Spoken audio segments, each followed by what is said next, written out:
be Welsh, but I'm not in Wales. I'm standing inside the inner circle of one of the most important historic monuments in the UK, if not the world. So join me for what promises to be a very ancient escape to the country.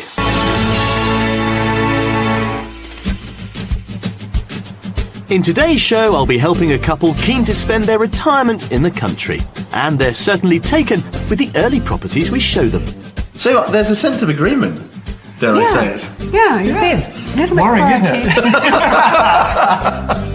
Then our mystery house really brings out their playful side. Can I jump a little bit and get excited? Yeah, of course you can. Jump away. Well, if you'd followed the clues, you'll have realised that today we're in Wiltshire, and this, of course, is Stonehenge. For my money, the most important ancient monument in the world. No surprise, therefore, that it's amongst the UK's premier World Heritage Sites. Now, for decades, for generations really, speculation has raged as to who built it and why. And later on in the programme, I'll be back here to try and find out a little more about the history of this gorgeous and very mysterious ancient monument. Forming the gateway to the southwest of England, the county of Wiltshire is steeped in history, and the legacies of Britain's oldest civilisations can still be seen today. The Avebury Stone Circle, dating back 5,000 years, neighbours the mysterious and magnificent Silbury Hill, quarried from local chalk and soil. Wiltshire's rich geological bedrock provides the building blocks for much of its architectural heritage, such as Salisbury's 13th century cathedral, built from Chilmark and Purbeck stone, and the sumptuous Elizabethan stately home of Longleat. Offering both charming market towns and rural splendour, this county is certainly a compelling choice for many escapees.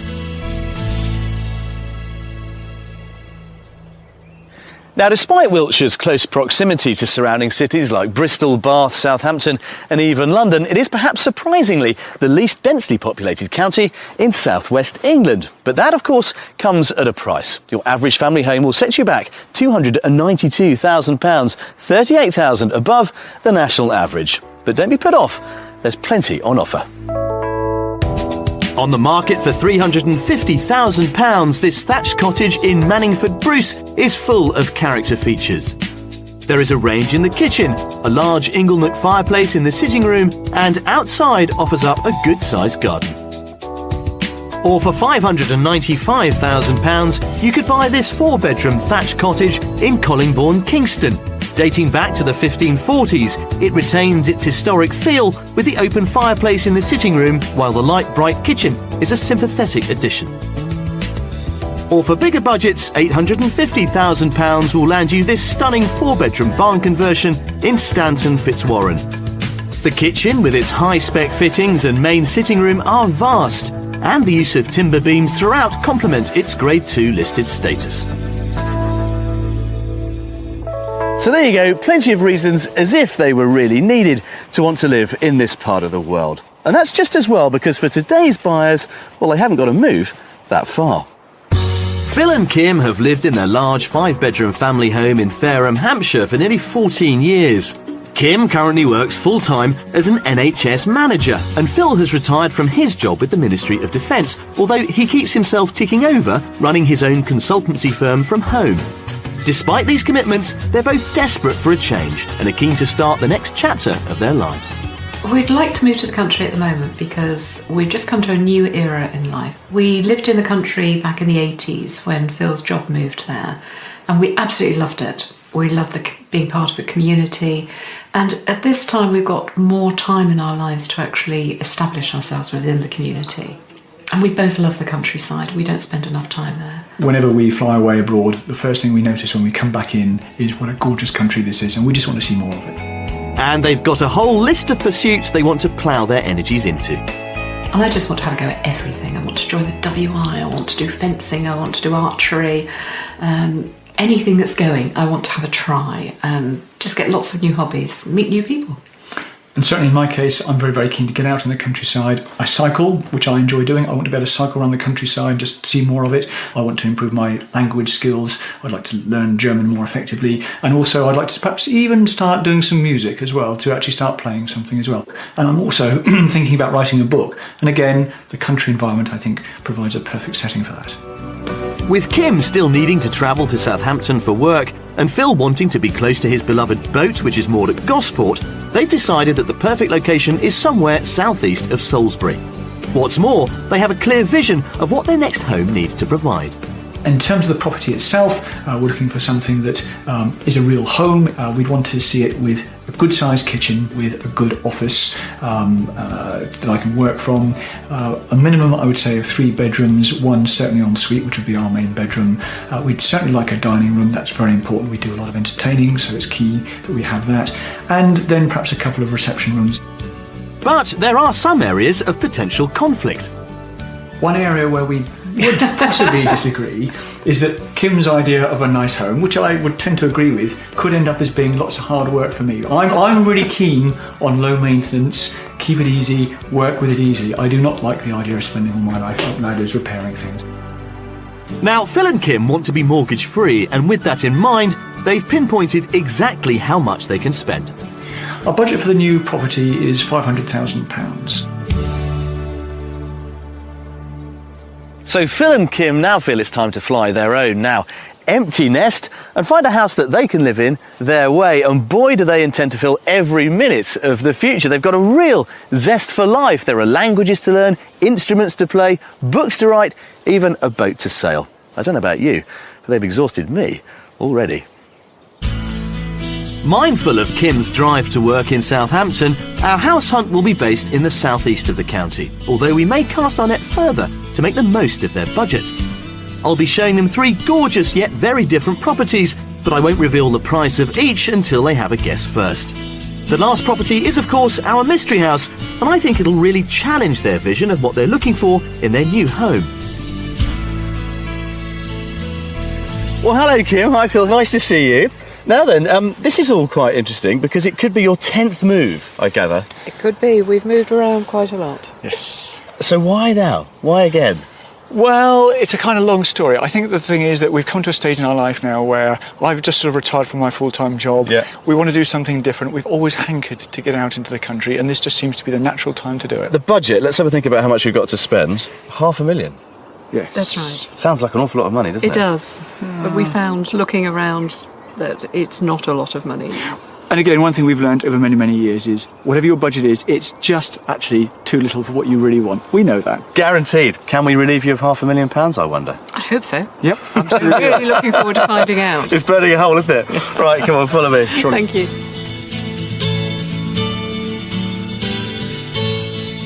So with their £500,000 budget, Phil and Kim would like a detached property that gives her character features while being low maintenance for him. A couple of reception rooms with a separate dining room for entertaining would be ideal, as would a large kitchen diner. Along with 3 bedrooms, Phil needs a home office. Thankfully, they only want a manageable garden, and they also want to be close to a village community. We're getting our house hunt underway by heading to the village of Chilmark, and we're putting community and good access to Kim's work top of the agenda. Among its array of lovely limestone buildings are a local pub and a parish church, which dates back to the 13th century, although its tower was rebuilt in the 1770s. Set in a secluded spot, our first property serves up a great low-maintenance option for our buyers to consider. There we are. There's house number 1. Oh, All right. fantastic. Oh, lovely. Yeah? They're lovely grounds. Nothing too big, Yep. because you didn't want a huge garden. No, it doesn't need to be we vast. don't. But this is really low maintenance. You've basically got to mow the lawn. Yeah, that's fine by us. We may get some rabbits or something to do that for us. Well, I mean, you have to imagine this 12 years ago as a pretty uninteresting late 60s build bungalow. Yeah. Okay. And in the last 12 years or so, the owners have transformed it and extended it into a very, very slick 3-bedroom property. Excellent. Yeah? And single story. That's Yeah. interesting. We hadn't thought about that. Their open-minded approach to living on one level means we're off to a good start. And as they'll discover, the interior has some tasteful and quirky features. Come on in. Thank you. Right, follow me in through here. Now then, utility room is in there. Excellent. Okay. Useful little study in there. But this, Kim, is what I want you to really feast your eyes on. That. Goodness me. Wow. Yeah? That is lovely. Gosh, that's stunning, isn't it? I mean, you wanted a big one. Yeah. There you go. That is lovely. fantastic. I love. Well, it's just been made modern, but it's still got that traditional feel to it. That wood burner is just terrific. I think it really makes it very, very unique, handmade for the property. It's amazing. So there's a sense of agreement, dare I say it. Yeah, you see, it's a little bit Worrying, isn't it? quirky. As this is single story, the 3 bedrooms all flow off the central hallway. So let's see what they make of the main bedroom. Here it is. There we are. The master bedroom. A room with a view. That's Isn't it a just? fantastic view again. Yeah. But nice way to wake up. Lovely Yeah, and indeed bright so, as yeah, well, it's and very, airy. The other thing about it is that it's en suite. Through that door is a fabulous bathroom. And again, very, very quirky. Very different. I like quirk. My sense is also they've actually used good materials. I mean, Yeah. it's always good when you've found somebody who's modernised a place and lived in it because they obviously want to get it right. Yeah. Yeah. And I think that comes through. No, I love it. Yeah. Yeah, that's true. That's Yeah. excellent. Lighting's Yeah, nice as fascinating. well. Yeah. Impressive. The other 2 bedrooms are both large enough to be doubles and conveniently placed either side of the bright modern family bathroom. And there's an added surprise. And just when you probably thought there was no more to see, Oh, that is lovely. it goes on. Yeah. Yeah? That is really nice. That's good. Again, it's got that spacious feel. Yeah. And if you wanted a separate dining thing, you've got it. Yeah. But I think this is lovely. It really opens out. Good view again into the garden. Yeah. But it's got a cosy feel, although it's quite a spacious room because of all the aspects, the light aspects as Yeah. well. As well as having that homely feel, this property, although all on one level, has a light and spacious interior. It has plenty of character features for Kim, and outside even has a study solution for Phil. Right then, well, here we are back in the garden where we started. What you see is what you get, as you can tell, with one addition. Behind the property, there's a very nice, small garden with a couple of raised vegetable beds in it. And, coming over to the business of studies, there is what was designed as a garage. They've never used it as a garage. They've got it set up as a study. So you don't have to use the small one in the property itself. You could use that one. Okay. So let's have a think about the money then. Yes. Go on, Kim, you can guess first. I've got a figure in mind of 525. 525, I'd be tempted to say slightly higher, maybe near the 540 or something like that. 540. If it was 540, would it still be of interest? I think anything's of interest. Ah, okay. But well, it just means that you have to look in your piggy bank and see how many pennies you've got left. well, you won't have any pennies left at all on this one because it's £525,000. You were absolutely right. Goodness gracious me. Okay, but I suspect, open to offers. Okay. Okay. But it is a beautiful property. Yeah, right, well, off you go. Go and check it out, and I'll find you later. Thank you. Thank you. Brilliant. You can't fault their enthusiasm. I absolutely love it. And as a first property, this is absolutely ideal. It's very practical, it's very easy, it's very beautiful, frankly.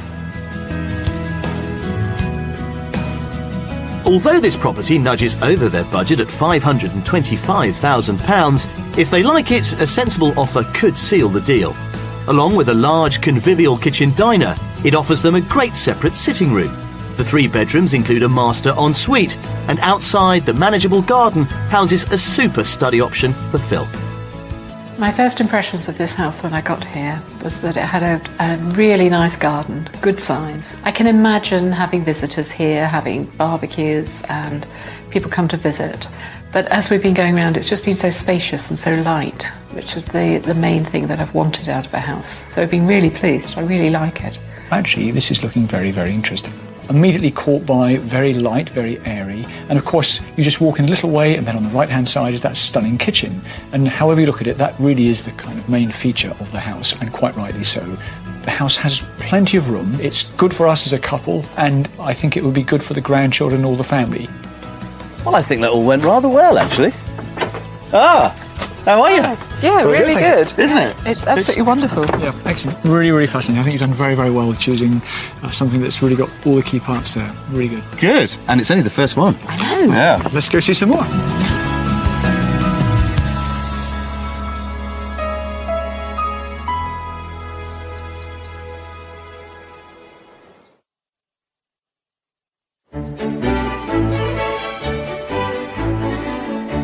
For thousands of Wiltshire's 13 million visitors every year, one of the highlights has to be a visit to Longleat. Its beautiful Elizabethan house sits within a 9,000-acre estate, which encompasses 3 nature conservation areas. It's also home to the first safari park outside of Africa and supports animal conservation projects including the Hawk Conservancy Trust, a charity raising awareness of the threats that face both our native and non-native birds of prey. As Phil and Kim have said, they're keen to try lots of new pursuits once they move. Earlier in the week, we arranged for them to meet the Trust's falconer, Jimmy Robinson. Now, do you have a favourite, or shouldn't we ask questions like that? Yeah, we do. Technically, we shouldn't, but because you work with them every single day, you get very, very close to the species. You know, some of them, like the little barn owl who just passed us here. She's so sweet. She's gorgeous, isn't she? Yeah, I've known her since she was a tiny, tiny little ball of fluff. She will shout and call to you quite often. But many of them will do. This eagle owl here will do as well quite often. So He looks all fluffed up. Yeah. He looks as if he should be on somebody's bed. I think he's just woken up. He is quite cute and cuddly. Yeah. I love the kite. That's my favourite. The kites, yeah, these are African yellow-billed black kites, so they're a little bit smaller than our native red kite.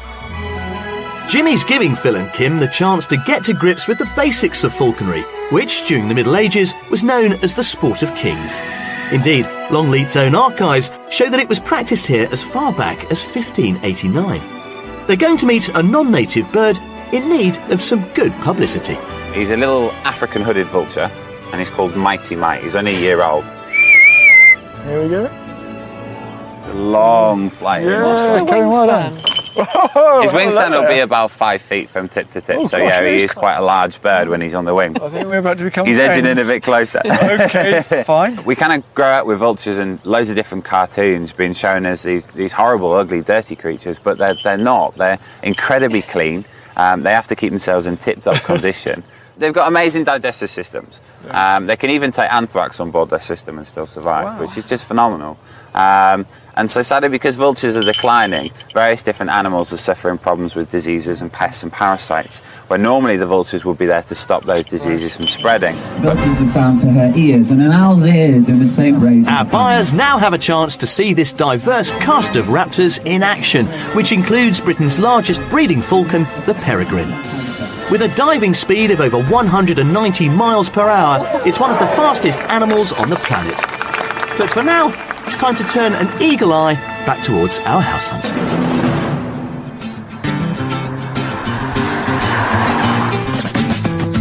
Our property search continues over the border into Dorset, close to the village of Sixpenny Handley. It's just under an hour's drive to Kim's work in Southampton, and there's a good selection of local amenities on their doorstep. Nearby in the hamlet of Woodcuts, set in a designated area of outstanding natural beauty, is our second house.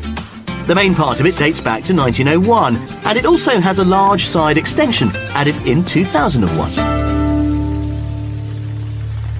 Okay, in the rain, house number 2. Lovely. We've moved away from the whole single-storey arrangement, and we've got you, 3 floors here, actually. 3? Yeah, it goes right up into the roof space.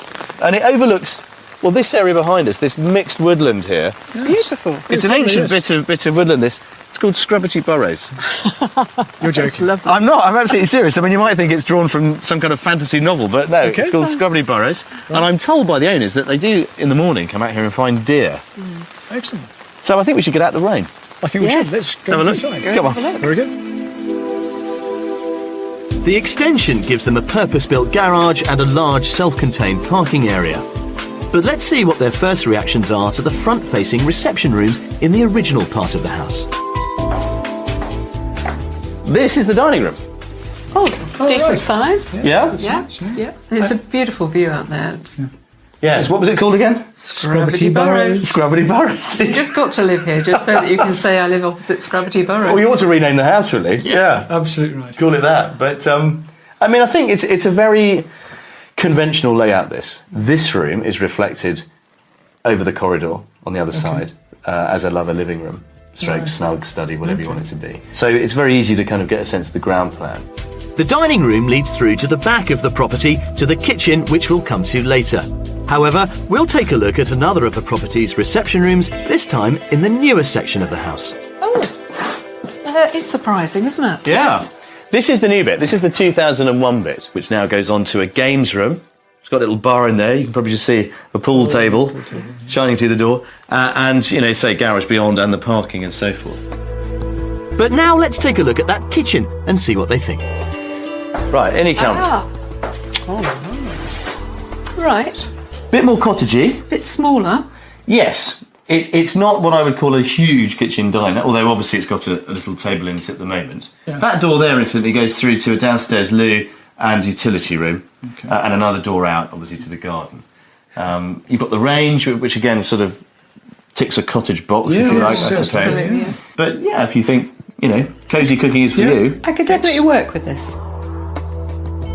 Time to head to the first floor and see if the 3 bedrooms up here offer the space they're after. Well, let's start upstairs in here. This is currently set up as the master bedroom. It's not the biggest bedroom in itself, but it does have an ensuite next door. Oh, right. But it's got these lovely high ceilings, similar to what we've got downstairs, typical of the period of build, really. I love actually having the fireplace as well. Yes, it's sweet, isn't it? Yes. A nice survivor. Again, from the period, that's the real thing. Nice cast iron fireplace. Yes. And having the recesses for the wardrobes as well is just a bonus in a cottage of this age. Follow me through here. Oh, right. This is quite interesting. It all sort of runs as a bit of a route. Okay. Now, can you see this staircase here? Yes. Aha. To get to this staircase, you either go through this bedroom or that bedroom. This bedroom here is exactly the same, as you can probably see. And up there, this is what they've done. They've pushed into the roof space. Remember on the outside we said they've given you 3 floors, effectively. Yeah. That, I think, would be ideal for visiting grandchildren or, indeed, study space. Okay.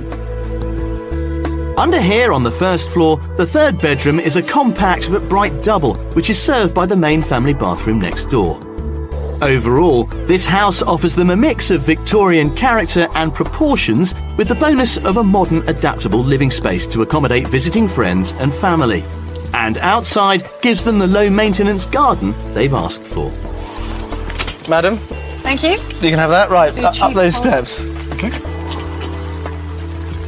Now, garden-wise, what you can see is what you get. It's this rather terraced arrangement, dropping down obviously to the patio outside the doors there. But again, I think this is probably the right sort of size from what you were describing. Yes, it is. Yes, it is. It's a generous plot because there's lots of land around it. And you get a nice Plenty sense of the geography of the buildings, actually, where the link works, and the games room and the garage again. Let's have a think about the price then. Depends on the price. You went first last time, Kim, so go on, Phil. Golly, bearing in mind I'm not very good at this, $550 I would suspect. $550, okay. Yeah. 485. Oh, Quite a difference. oh, now that's contentious, isn't it? Yeah. $550, $485. How about $495? Oh, really? Yeah. Wow, that's I good. think it's a really good price for that size property, and I think it's got huge potential. Yeah, well, go and make some choices. Yeah, Off okay. you go. We'll do Thank that. you. Okay, let's go and have a look. Great stuff. Well, very interesting. Very different property from our first one, but as they say, lots of scope and lots of potential, even if it is raining. Under budget at £495,000, this late Victorian property gives them 4 potential reception rooms along with a country kitchen. Upstairs, the 3 bedrooms include a master ensuite, and there's a dedicated office for Phil on the top floor. Outside, the garden needs little upkeep, and it's all wrapped up in a beautiful woodland setting. When I first walked up to the house, I really liked it because it's the sort of house that I've been looking at. It's that turn of the century, huge potential. But generally, when you get in, the feel of the house is very peaceful, very quiet. I believe we could see ourselves living in this house. So I'm not quite sure exactly how we would work out the bits and pieces, and certainly we would want to be doing a fair bit of work on it to get it just the way we would like it to be. Right, out you come. This weather.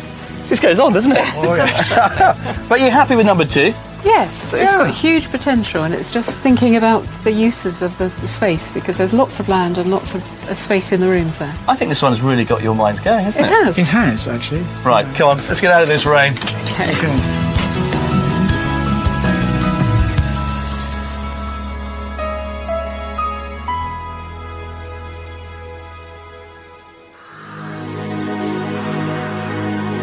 So as evening falls over the Wiltshire skyline, the first day of our house hunt comes to an end.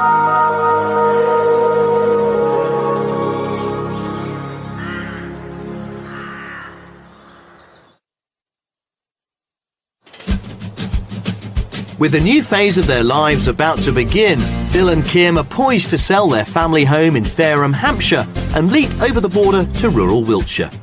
For their £500,000, we need to find a property that balances Kim's desire for quirky while offering Phil something low maintenance. So far, there have been plenty of positive noises about the two properties we've already shown them. But coming up, will our mystery house be a conversion too far? I mean, Phil seems slightly lost for words, Kim. Yeah, I think I am as well. It is a real, true mystery house. There's no way we could have imagined this. And I step back through the mists of time in the company of these 5,000-year-old Wiltshire giants. Well, it's the final day of our house hunt here with Phil and with Kim. Yesterday went really well. So far, so good. But of course, time is of the essence. They really want to get this move underway. It's raining, but as for the sundial, it's not going to be much use today. It's for you. I like quirky. Clearly, yeah. And you seem to both agree on quirky. Yes, there's degrees of quirkiness. Well, I think we're going to up the ante on the mystery house. Excellent. Because this really is something different. Okay. I look forward to seeing it. Now I'm getting worried, I think. Yes.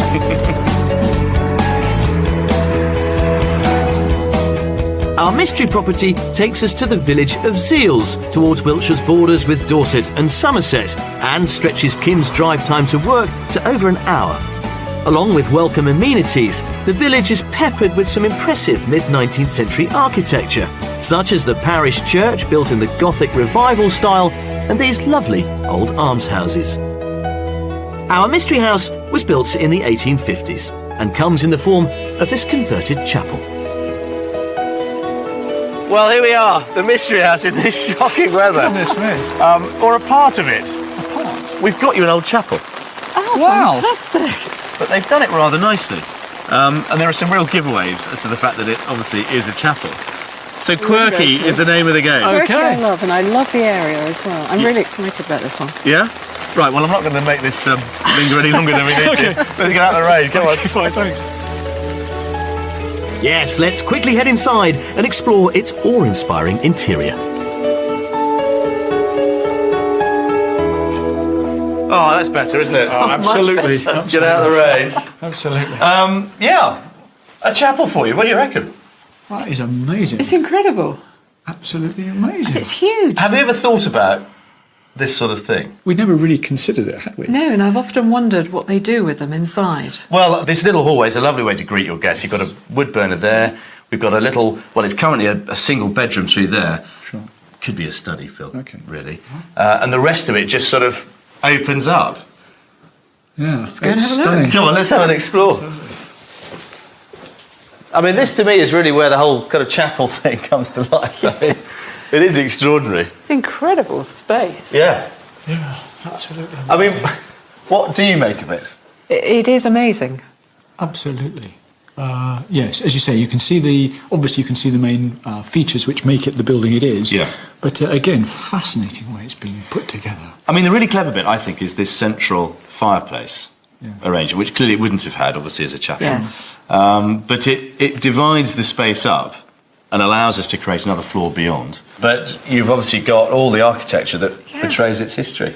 Yeah, indeed so. Amazing. It's a bit mind-blowing, really. Yeah. I have to say. I mean, Phil seems slightly lost for words, Kim. Yeah, I think I am as well. It is a real, true mystery house. There's no way we could have imagined this. This is really pressing all the circuits. True quirky. Well, I mean, there's a little door off there, which I think was probably the vestry. That could be another office for you. Fine. If you like. I mean, the use of space is terrific. I mean, you can see this mezzanine level, which is attached to the back of the huge chimney breast. That's currently set up as the master bedroom. I mean, it doesn't have to be a master. There are other options. Yeah, this actually could be something the grandchildren They'd be would do. abseiling. We could have a climbing wall down there. Don't tempt them. Before their imaginations run away with them, we'll head to the other side of the chapel and explore the more practical home comforts of the kitchen. OK, Kim. Oh, What do you think of this one then? That's a really nice surprise. I did think perhaps this is something I'd have to compromise on, but it's light, it's airy, and it's a decent size, It's a but good it's size. still got that feel about. Do you know what I like about Cottage. Exactly, it's cottage, and it's in some ways it's a bit of a relief from the overwhelming chapel of next door. Can I jump a little bit and get excited? Yeah, of course you can. Jump away. I'm glad you're excited. Yes. And of course you've got this lovely oil-fired range as well, which again brings us back to the whole cottage feel. Yes. No, it's very, very good. Albeit within a chapel. I love It's it. really good. I really do love it. Good. Well, the door behind us, that goes through to the garage, so you've got internal access to that. Right. It also doubles up as a bit of a utility area as well. But so far, so good then. Absolutely. The Mystery House is living up to all its expectations. It's done very well. I know we've got the main room upstairs, but I can't imagine what else there is. Come and have a look. Follow me this way. Up here, there are 3 bedrooms, 2 of which are spacious self-contained doubles. Although there are no en-suites, off the landing there's a family bathroom with an elegant roll-top bath, and guests can always make use of a high-spec shower room back downstairs off the hallway. But let's explore the potential of the magnificent mezzanine. I suppose in some respects, this is kind of the main event, because you've got this extraordinary view down there. Yeah, an amazing master bedroom as it is currently set up. It is. Oh, that room for books as well. You're always wondering what to do with your books. You could play with this house. You could, for the next 20 years, keep moving things around. Nice So thought. Actually, that works well. Clearly, Kim can't get enough of the quirky appeal, and surprisingly, it's fired Phil up, even though he's got his eye on the practical aspects. Outside, the compact gardens wrap themselves around the property and are framed by some lovely yew hedges. But while they seem to love it, can they afford it? So let's have a think about the money then. Final price guess of the trip. Yeah. Kim. Oh, me first. That's awful. 565, but I haven't got a clue. I'm really 565. stabbing in the dark on this one. Okay, Phil. It's got to be over the 500. Yeah. 520. 520. Yeah. Well, how much do you want it? I really like this house. Well, it could be yours for just under £450,000. Oh, goodness me. Yeah, 449,500 gets you the Mystery House. Fantastic. That's amazing. That is very, very good. Does that sort of tip the balance a bit? Absolutely. Sort of right down on the yes side, really. Wow, there you go. Mystery House has done it again. Incredible. It's really been excellent. You've done exceedingly well. We could not have imagined anything like this, or our reaction to it. Well, I'm glad you like it. Fantastic. Well, look, go and have another look around, see what you're going to do with the 50,000 we've saved you. Absolutely. And I'll catch you Spent later. Significantly under budget at just shy of £450,000, our imaginatively converted Mystery Chapel takes the idea of a home with character to a new level. It has an enormous main living area and vaulted timber ceiling, a gorgeous country kitchen, 3 bedrooms, and outside provides a manageable landscape garden, plus it's all set in a village location. First impressions of the Mystery House, really very positive. Not what I was expecting, of course, that's what a Mystery House is. But I have to say, from the very beginning, it did feel really, really positive. I think initially this is a property that's going to need a fair bit of work to get started. That's not a problem. I think if we do that properly, then it can be the kind of low-maintenance house I want. I really liked the idea of it, but when I came in, it just blew my mind. So I was sort of in shock for a little while. But I love this house, I really do, and I can see us getting all together here. Everybody loves a chapel for a Mystery House. And so do you, don't you? Incredible. Amazing, absolutely amazing. Good. Well, you know, I have to say, throughout all of our house tours, you've been so positive about everything we've shown you. I'm not quite sure where we are for our conclusion. I think the best thing is to get you somewhere where you can have a good old think about it all. And we'll see what you're going to do. That will be good. Hot drink will be good. Hot drink, right, go on, lead on that way. Cup of tea.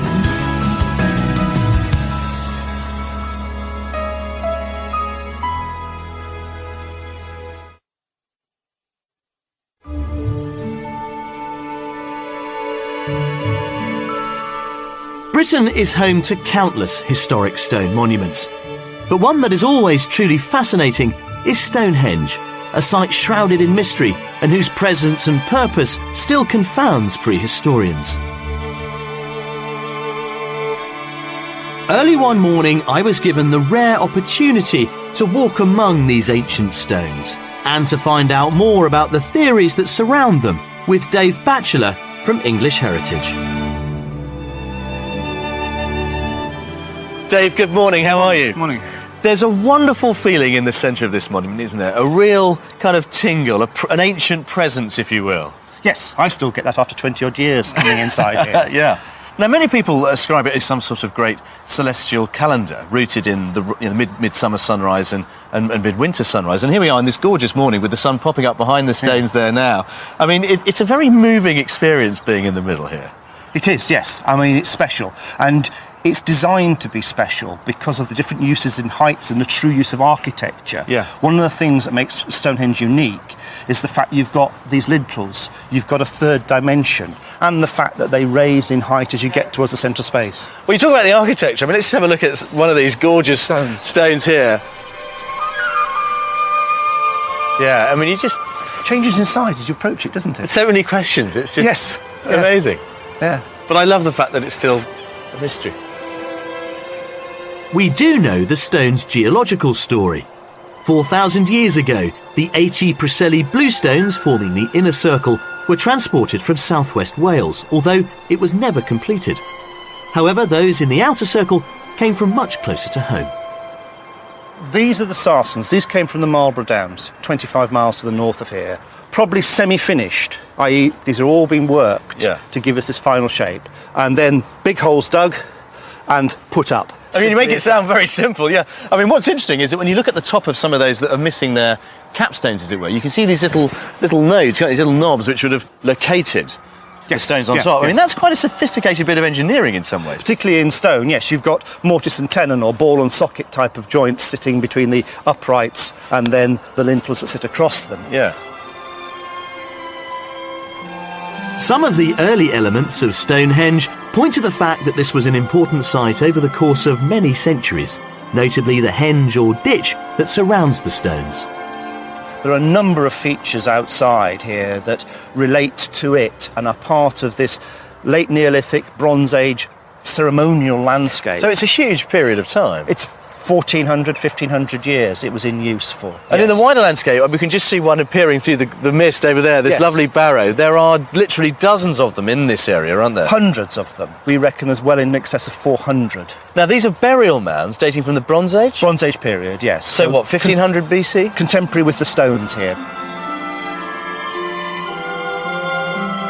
Dave is among those historians who thinks the site must have had more than one purpose, and that it wasn't just a massive sundial or place of worship.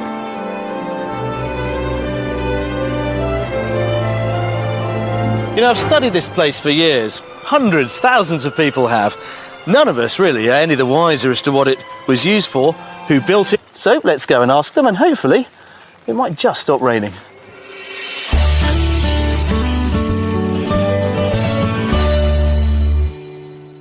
So, this last few days then, been quite interesting, I suspect. Oh, yes. Bit of a roller coaster. You're not the first people to say that. Well, don't reveal all just yet. Let's have a think about where we started. A lovely single-storey, converted, well, late 60s bungalow. Not that you'd know, really. Sure. What are your lasting thoughts on that one? Really nice property, very spacious, really well laid out. Yep. Plenty of room for what we need. Yeah, and certainly I liked the fact that there were a number of options you could play with it.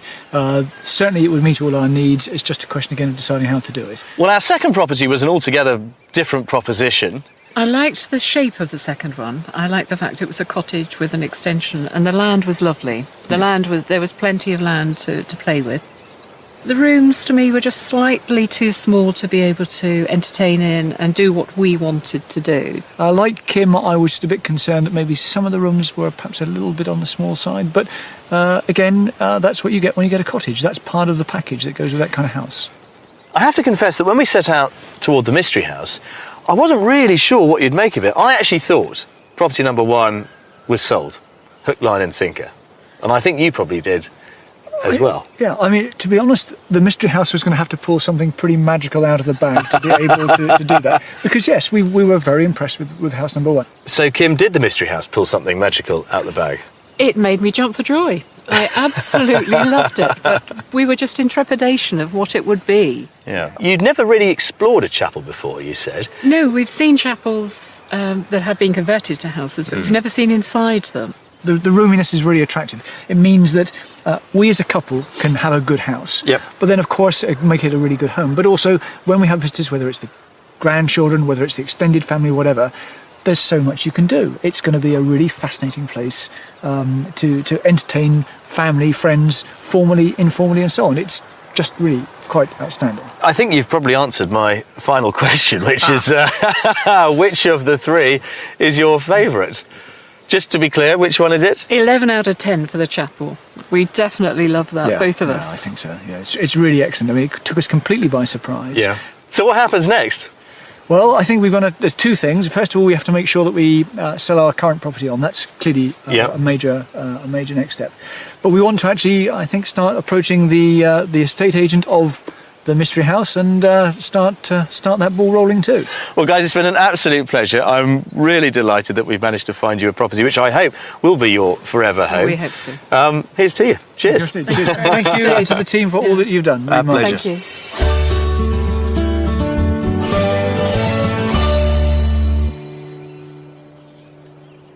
Now, if you're after top tips and advice when it comes to successful house hunting, there are plenty, of course, to choose from. But for me, there is one ingredient that stands out above all else, and that is attitude. Imagine if I'd given you the keys to any one of the properties that we showed Kim and Phil. Chances are you'd make it work. You'd search out their pros and you'd resolve their cons. And that, of course, is exactly what they have managed to do. And lo and behold, despite all the suggestions earlier, they have found a great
you.